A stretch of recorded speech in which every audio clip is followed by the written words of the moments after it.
viewers. Today we bring you the news and information about what does the term liberal world order mean. Let's start by sharing the meaning of liberalism so that you are informed of what it really is.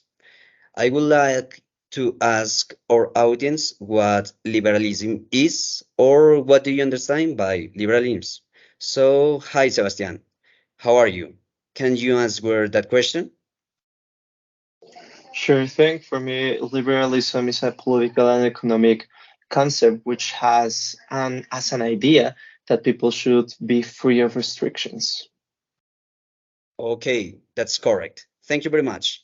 To continue, we are going to show you how liberalism is divided or how it's classified, which is by economic and political liberalism. After this brief introduction, we will give you to the true meaning of the liberal world order, its history, and the impact it has internationally. So, Sebastian, how does the own interest can affect the interaction between nations, you know? Yes, of course. Well, to begin with, self-interest plays a significant role in the interaction between nations. Each state seeks to advance in its own interests, whether it to be economic, political, or security related. This can lead to competition and conflict, but it can also provide a basis for cooperation and negotiation. Now, states may engage in alliances and agreements that further their own interests while also benefiting other countries or the international community as a whole.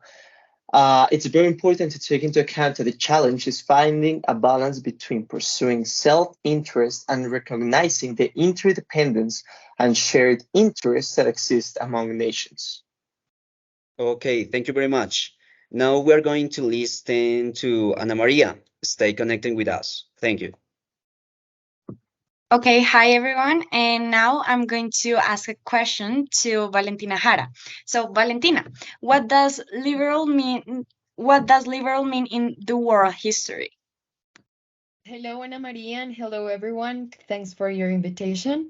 So first, I would like to start with liberalism is a political and moral philosophy based on the rights of the individual, liberty, concept of government, political equality, and also equality before law. Liberals espouse various views depending on their understanding of these principles. Also, I do think that liberalism is the belief in freedom, equality, democracy, and the human rights, which is historically associated with thinkers such as John Locke or Montesquieu, and with constitutionally limiting the power of the monarchy. Okay, thank you. And can you give us an example of liberalism, please? Of course, for me, modern liberalism will now include issues such as same sex marriage, transgender rights, the abolition of capital punishments, reproductive and other women's rights, also, voting rights for all adult citizens, civil rights, environmental justice, and government protection of the right to an adequate standard of living. That would be like some examples of liberalism nowadays. Okay, thank you very much, Valentina. Now I'm going to talk about the international liberal order and what it's about. Well, in international relations, the international liberal orders refers to a set of structured global and rule-based in relations, founded in liberalism like political liberalism, economic liberalism, and liberalism of internationalism since the 1940s. More especially, it implies the international cooperations through multilateral institution, and it's constituted by the principle of the human equality and open market collective security and the promotion of the liberal democracy and corporation monetary. Well, now I'll leave you with Natalia. Hi to everyone, I'm Natalia, and I want to ask a question for Valentina, and it is what could be the future of the international liberal order?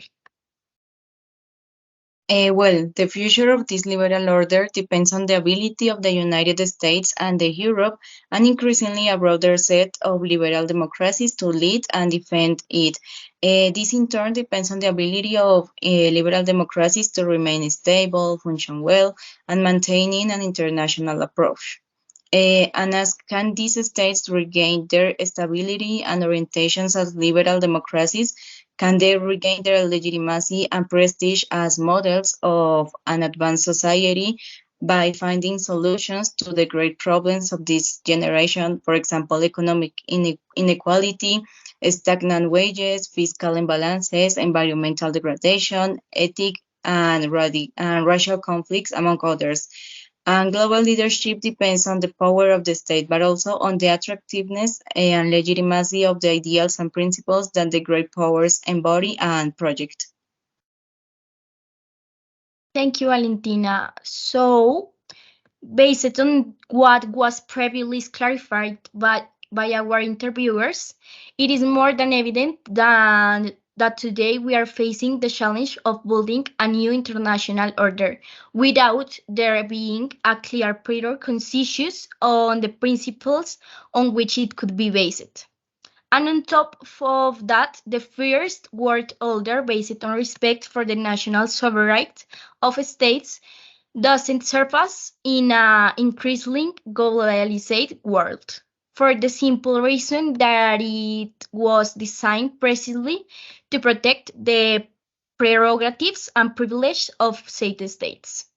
In addition, globalization and some of its consequences are already forcing states to act in accordance with the principle of sovereign obligation, which can be said as the next world order, whether or no they are aware of it. So that's all for today. Thanks for watching this interview.